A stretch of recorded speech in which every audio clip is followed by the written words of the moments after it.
மாண்புமிகு முதலமைச்சர் அவர்கள் சிறிது நாட்கள் மருத்துவமனையில் சிகிச்சை பெற்று பூர்ண குணமடைந்து வந்திருக்கிறார். அவர்களை நலம் தம்பி கொஞ்சம் அமைதியாக இருக்கீங்களா?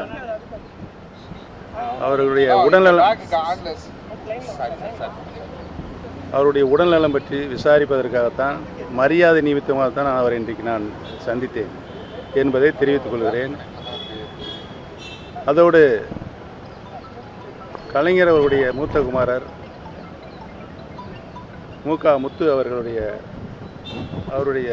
மறைவை பற்றியும் நான் விசாரித்தேன். வேற என்ன சொல்லுங்க? அரசியல் நிமித்தமாக எந்தவித பேச்சுவார்த்தையும் நடத்தவில்லை.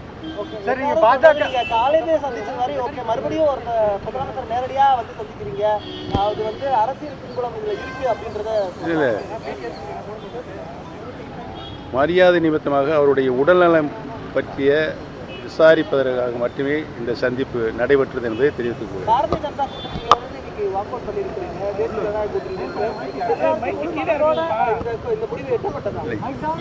நீங்கள் கேட்கின்ற கேள்விகள் அனைத்திற்கும் காலையில் அனைத்து இந்திய அண்ணா முன்னேற்ற கழகத்தினுடைய தொண்டர்கள் உரிமை மீட்பு குழுவினுடைய அரசியல் ஆலோசகர் அத்தனைக்கும் பதிலளித்து விட்டார். உரிய பதிலை அளித்திருக்கார்.